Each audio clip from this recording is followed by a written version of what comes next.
Acompanhe os programas de nosso acervo que são disponibilizados diariamente na internet e transforme seu lar no lar do Progredir Infinito.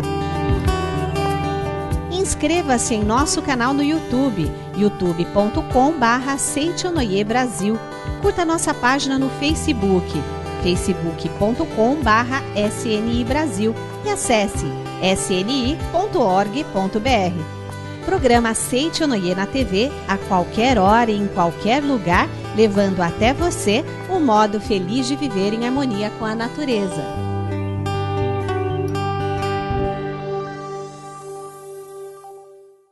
Olá! Atenção para a salvação chegando em peso. Deus em pessoa espalha seus anjos pelos cômodos da sua casa, enquanto entra no ar mais um programa Seitonoi, um modo feliz de viver. E tenha convicção que somente coisas boas, somente situações boas virão para você e todos os seus familiares, com certeza, de agora em diante, viu? Hoje, a preletora Kátia Metransaita ensina o que fazer quando o casal tem opiniões divergentes. A vontade divina passa a ocorrer naquele lar quando um dos cônjuges solta aquele apego.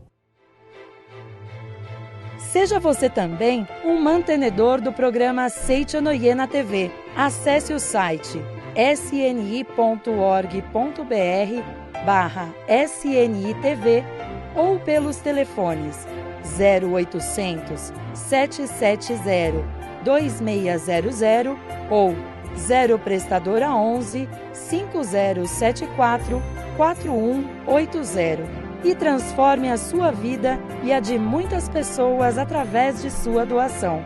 Muito obrigado. Muitos casais, olhos nos olhos, veem apenas terror. Enquanto a língua feroz de uma fica cada vez mais familiar ao ouvido crítico do outro. Diante de uma realidade assim, o que fazer quando o casal tem opiniões divergentes? Quem orienta essa questão é a preletora Kátia Metransaita em sua palestra.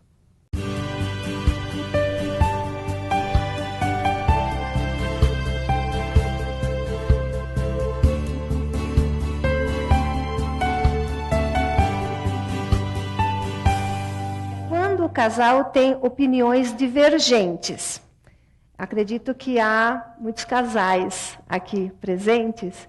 E nós sabemos que às vezes ocorre, né, de ter divergência entre os casais, né? Mas vamos ver o que a Seitonoi orienta nesse sentido. O ensinamento da Seitonoi ele é maravilhoso. Nós aprendemos sempre muitas coisas maravilhosas no ensinamento da Seitonoi.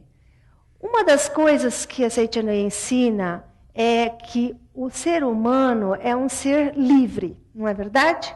Nós aprendemos que nós nascemos livres, temos a liberdade, porque Deus é livre e dotou o homem dessa liberdade. Então nós somos livres. Isso, só o fato de sabermos isso já é maravilhoso.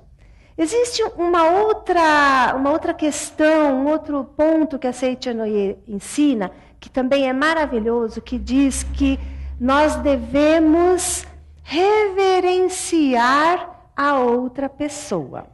Se a pessoa é solteira, mora com os pais, deve reverenciar os pais. Se é casado, deve reverenciar o cônjuge.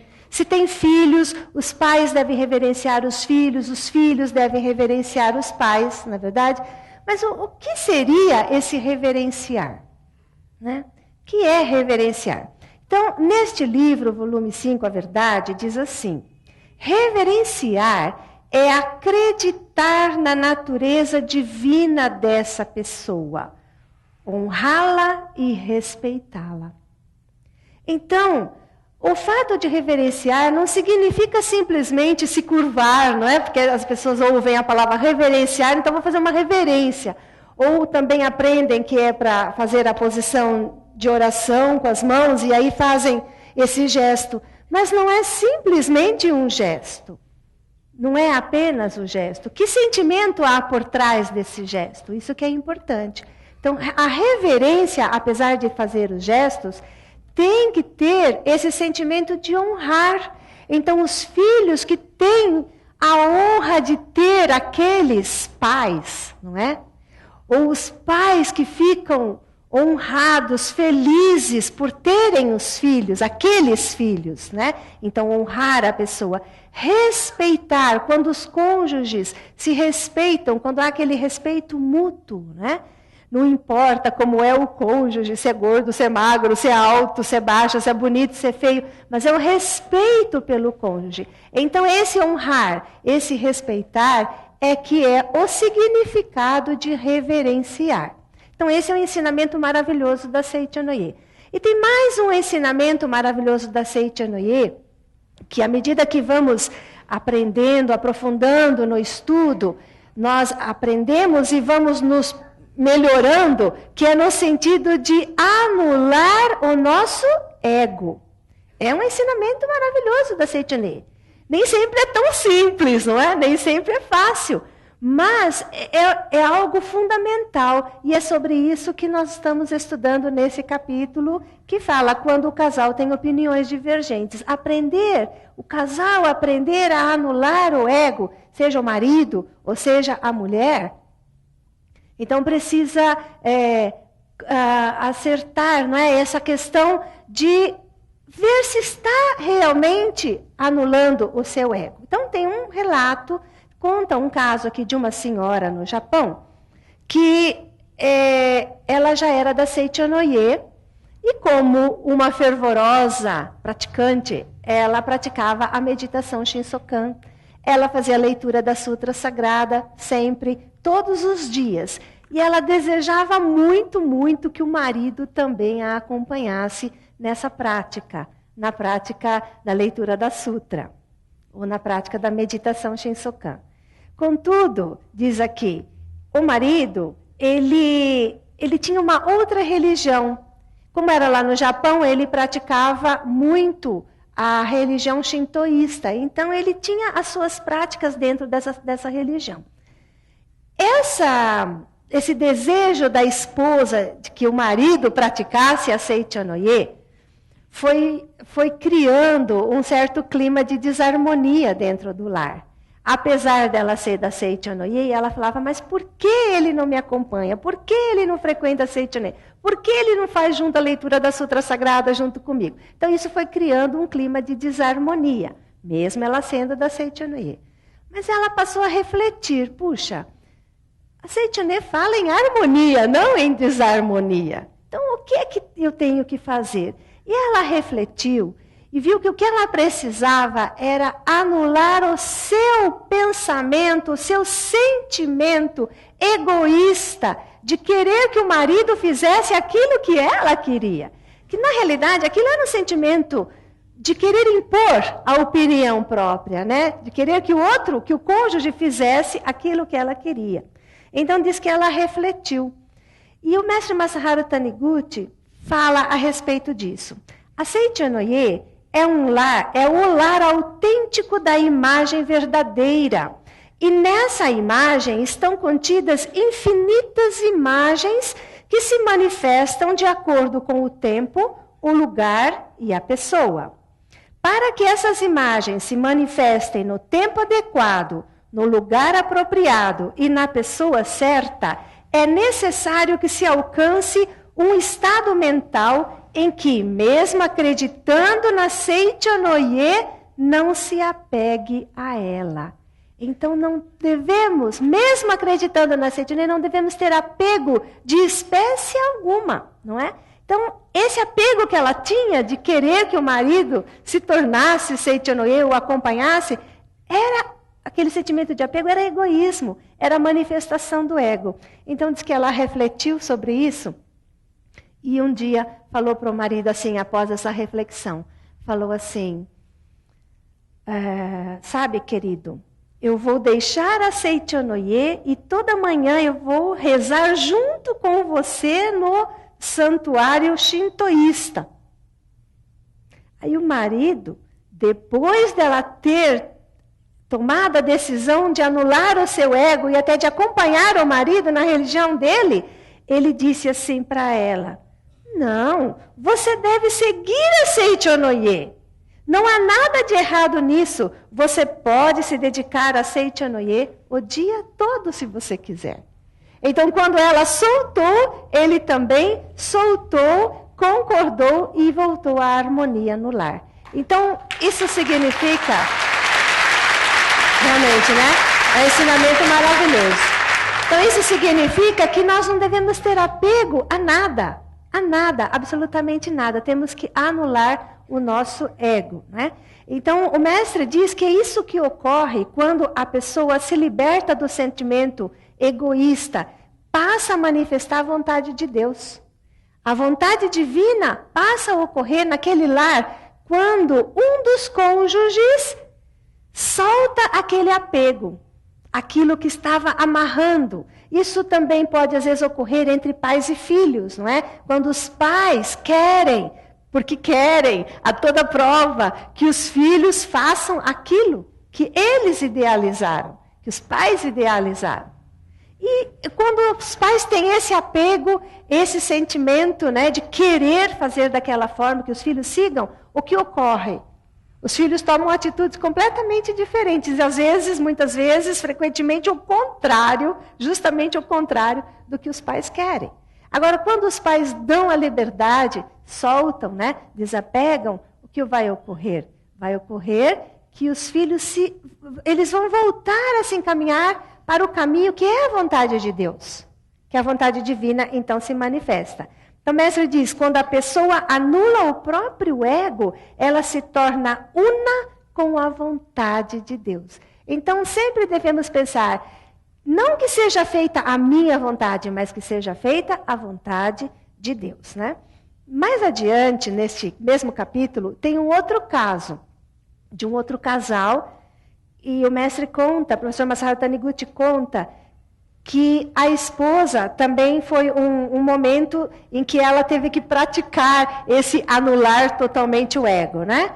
Então, o que ocorreu? O marido, ele era oficial do exército, ele tinha ido para uma guerra no sul asiático, e ele tinha retornado ao Japão após a guerra. Ele acabou encontrando o país numa situação muito difícil, em decadência, e ele ficou desolado em encontrar o país naquela situação. Ele ficou tão triste, tão preocupado, e aquilo afetou até as suas atitudes, e ele passou a beber. Então ele começou a beber e gastar em bebida toda a sua fortuna. Isso levou o casal à desarmonia, naturalmente, não é? E a esposa, que também conhecia a Seicho Noye, ao ver aquela situação, ficou muito chateada, mas muito mesmo, né? E falou assim, marido assim eu não quero, se deixar, se ele continuar assim, eu prefiro até matar esse marido do que ter um marido assim. Mesmo sendo da Seicho Noye, ela tinha esses pensamentos que ela não estava gostando nada de ver o marido naquela situação. Mas por conhecer a Seicho Noye, naturalmente, lendo, né, refletindo, procurando sanar a situação, procurando uma solução, ela acabou lendo na Seicho Noye o ensinamento de que devemos anular o ego.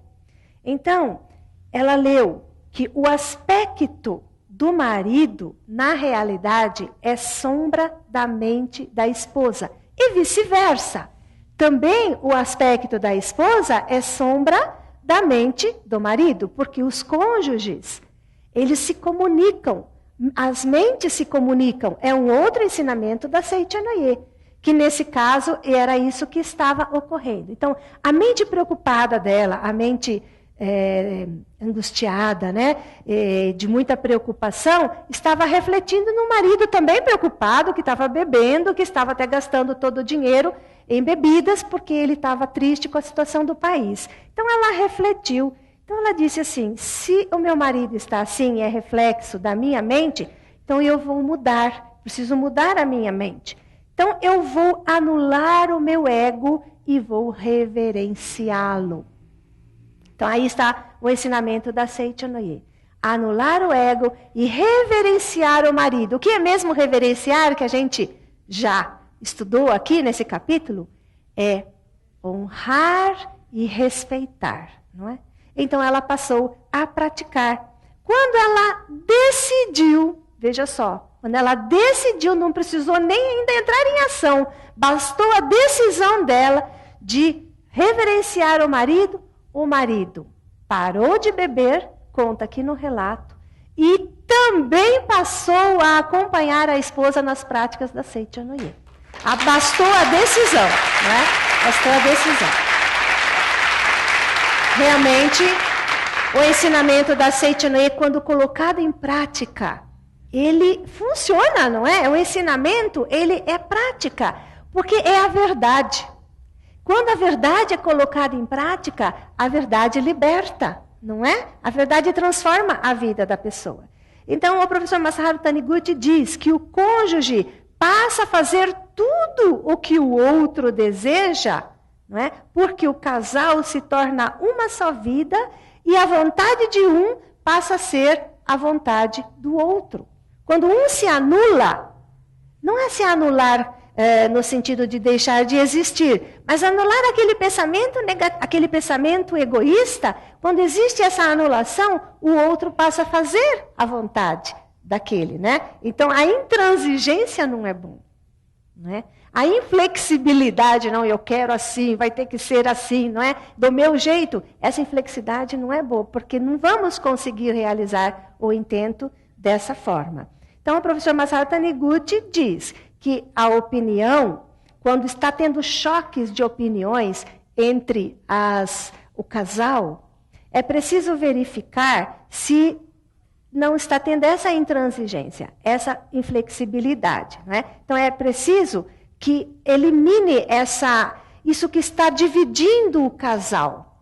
Essa inflexibilidade forma uma cisão, uma separação no casal. E aí não vai ter harmonia, não é? Então, para falar sobre essa separação, aqui neste livro, Assim se concretiza o amor, que é um outro livro maravilhoso da Seichonoye, tem um capítulo que vai falar sobre a discordância entre o consciente e o subconsciente. Agora, o que isso tem a ver com o nosso assunto, que é sobre divergência de opiniões entre o casal? Porque tem a ver no seguinte sentido, a Seichonoye ensina que o consciente representa o masculino, é como se fosse o homem no casal. E o subconsciente representa o feminino, então tem o papel da mulher no casal. Então, quando o consciente e o subconsciente não estão de acordo, não estão pensando igual, ocorrem problemas. Vejamos no nosso corpo, por exemplo. Se o consciente quer pensar, quer a saúde, deseja a saúde, né? Pensa na saúde, mas o subconsciente tem gravado a ideia, não, você não tem saúde, você quer ficar na cama, deitadinho, descansando, é isso que você quer.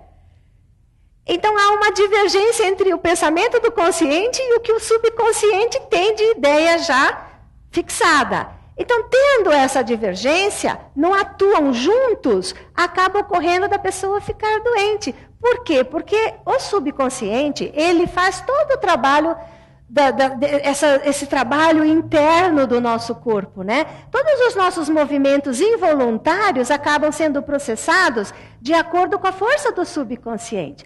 Então, é muito importante que o subconsciente e o consciente tenham a mesma ideia, o mesmo pensamento, a mesma opinião. Então, o professor Masaharu Taniguchi ensina uma oração para que o consciente fale com o subconsciente, para o subconsciente, para que ambos caminhem junto. Então, nós vamos, para encerrar, ouvir essa oração, que é muito interessante, para que a gente possa, chegando em casa, né, ou quem já está em casa nos assistindo, possa também praticar, para que ambos, consciente e subconsciente, tenham a mesma linha de pensamento. Então, devemos fazer assim durante as nossas orações. O consciente falando, ouça, meu subconsciente, o ser humano é filho de Deus e, portanto, não tem necessidade de usar a doença como justificativa. Sendo filho de Deus, não precisa apelar para doenças, pois estou constantemente envolto pelo amor de Deus e jamais sofro de carência afetiva. Todos os meus familiares me amam, vivo plenamente envolto pelo amor de Deus e pelo amor das pessoas. Então, quando você coloca na mente subconsciente, a ideia de que você é amado por todos, não há mais aquela necessidade de precisar ficar doente para receber o amor das pessoas, né? Porque frequentemente isso ocorre entre as pessoas que ficam doentes. Muitas até se tornam doentes para receber esse amor, esse carinho dos familiares. Então, essa oração que se faz ajuda a manter essa união entre as duas mentes. E assim também deve viver o casal, sempre em harmonia, com o pensamento uno para poder ter prosperidade e harmonia no lar. Certo? Muito obrigada pela atenção de todos. Muito obrigada, muito obrigada. Se ao seu redor ainda há pessoas que não se comprometem com a ética, que estudam, sua missão é se tornar farol do mundo. Para ajudá-lo a cumpri-la, foi ao ar o programa Aceite ou Noie, um modo feliz de viver.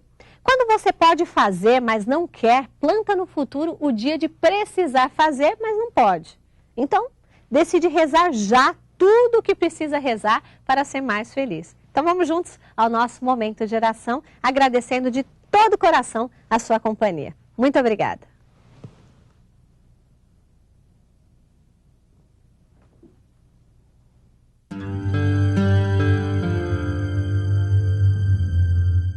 Oração para tornar o lar um paraíso. Sou filho de Deus. A vida de Deus flui para o meu interior e se torna minha vida. Sou a suprema autorrealização de Deus. Dentro de mim se aloja a luz infinita de Deus. Se estou vivo, é porque essa luz vive dentro de mim. A luz infinita de Deus é a minha própria vida. A fé em Deus que se desperta em mim nada mais é que o sussurro de Deus que se aloja em meu interior. Quando clamo por Deus, é Deus do meu interior que está chamando por Deus Pai. O grande mestre budista Shinran também disse: a mente que acredita em Buda é a natureza búdica, e a natureza búdica é Buda. A fé consiste no fato de Buda chamar Buda, e Deus adorar Deus. A vida de Deus, que é eterna, está alojada em mim como minha vida, e por isso a minha vida também é eterna, imortal e inadoecível. Por conseguinte, mesmo quando pareço doente, não o estou. Apenas estou sonhando com a doença.